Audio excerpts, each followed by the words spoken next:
I thought it would be nice to go through all of the books I have and then maybe see which ones I have and have not read. The odds are I haven't read it. I definitely have read maybe 25% of the books on here. A few of them aren't mine, a few are my partner's, but we shall see. Can we see the very bottom shelf? We can't. We can't see it. Let me rearrange. Okay. Well, I'm down here now. Let me just take a quick look around. It's not looking good for Have I Read It. We have Ninth House by Leigh Bardugo. I actually have started this, if you can see the thing in there, but it was a very, very, very, very long time ago. And then I heard it has some content in it that maybe I should have been warned about first. So, we have The Midnight Lie. I have not read that. I haven't even touched it. I need to. We also have Final Girl Support Group. Also haven't read that one. You're gonna see a pattern here real quick. Stolen Crown, I have not read either. Next is Blown Away by my creative writing teacher. Well, professor, Elizabeth McCracken. I'm so sorry, Elizabeth. I also haven't read this, and it's been like 2-3 years. Then we have The House on Vesper Sands. When did I get this? Honestly, I have no memory. I have no memory of that one. We also have A Dowry of Blood right next to it. And my dog is playing with a squeaky toy. The Gathering Dark is a book that should not be on this bottom shelf of clearly books that I haven't really read because I want to read it so bad. It's an anthology of folk horror, which is like a genre I love to write in. So I would love to read it, and I just haven't done it. His Hideous Heart. It's like an Edgar Allan Poe. What are you? It's an Edgar Allan Poe reimagining, which honestly I was super excited about. These two are like ones I really would like to read. Oh no. Okay. Now I'm gonna take away the books that I want to read so I can move them somewhere more accessible. And because I messed it up, and I can't fix it. Next we have Serpent and Bone. I'm gonna be real with you. I got this at Half Price Books 2-3 years ago. I don't even know if it's something I would like. I just got it. It was an impulse decision. I shouldn't have done it. And then we have Ghost Wall, which I did start. You can barely tell. That's also gonna go in my little area of things that I would like to read. Can you tell that they all have the same kind of vibe? And then we actually have the first book that I have read, Gods of Jade and Shadow. This is her. She's gorge. She's got little notes. I did really like this. I love a mythological retelling, and I like how it ended. I felt like it was a good ending. So we're done on this bottom shelf. It's gonna be a little unruly. I guess that I'll reorganize it and then come back at the very end when I've moved everything around, and now we can sit up, and I don't have to break my back anymore. The third shelf, I will add these two in here. I won't pick them up because clearly they're holding things. They're just so beautiful that I need them to be here. To start with these two, I have read Priory of the Orange Tree. I really, really enjoyed it. I love dragons and I love lesbians. I have not read A Day of Fallen Night yet. I am currently reading other things very slowly, but I haven't gotten there yet. I would declare this like the fancy shelf.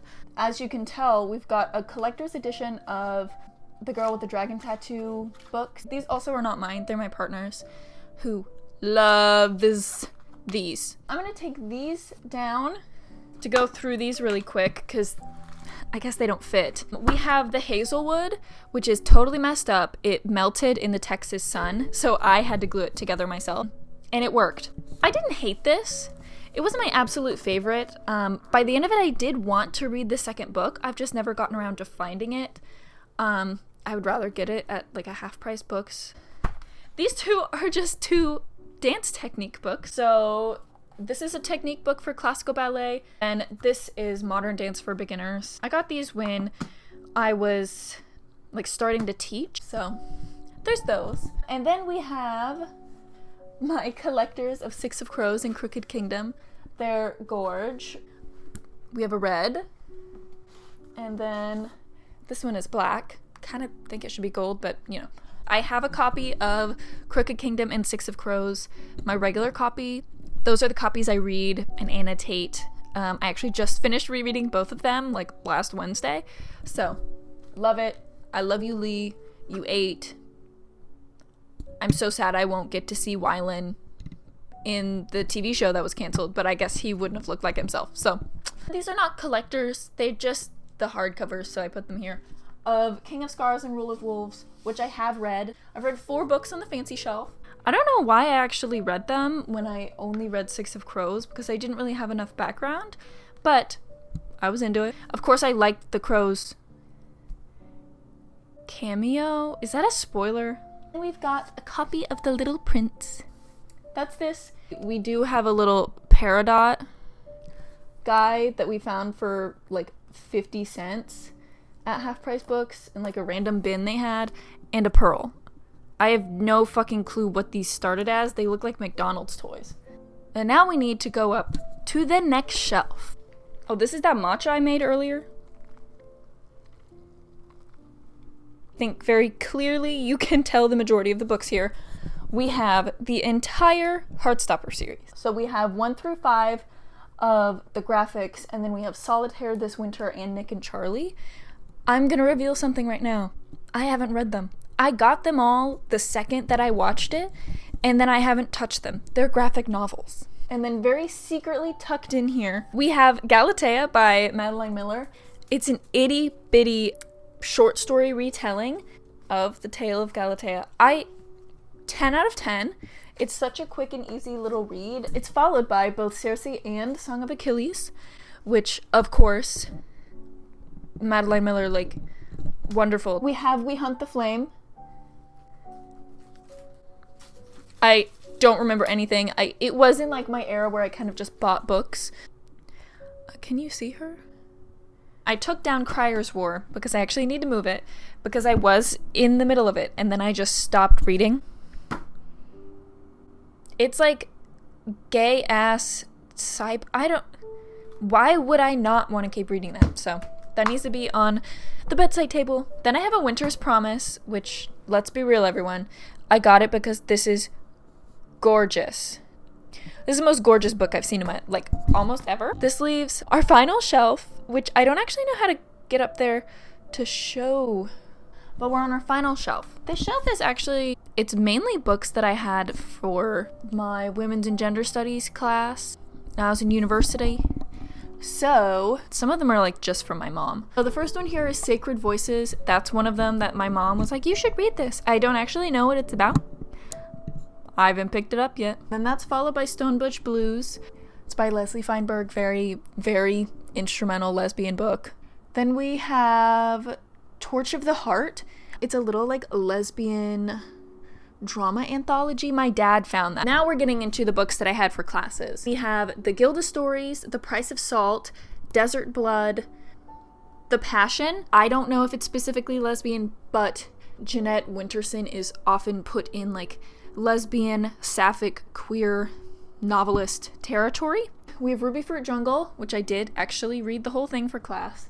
Tales of the Lavender Menace, that was a way long ago for a class at my first university. And then Victory, The Triumphant Gay Revolution, same for that class a long time ago. And then we have The Well of Loneliness to finish off our lesbian stack. Despite lots of things about Radcliffe Hall, I think that it has a lot of value. I mean, I think any lesbian book has value because a lesbian wrote it, but that one is a very interesting insight into 100 years ago. And then we've got some poetry. We have O Nights, we have Urban Tumbleweed, we have this little zine that I was featured in. It's like really washed out, but that is the only thing I've ever had published so far.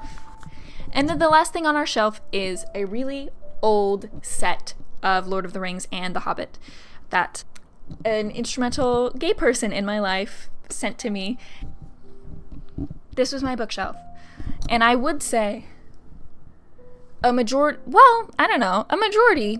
maybe it's more like 40% I've actually read. You know, take into consideration not all of those are mine, and some of them are like collector's editions. I have a lot more books scattered around my place. There's some on the bedside table, which I'll be moving. It seems quite a few of these to go over there. Hopefully, here I'll be getting through some of them because I'm a really slow reader.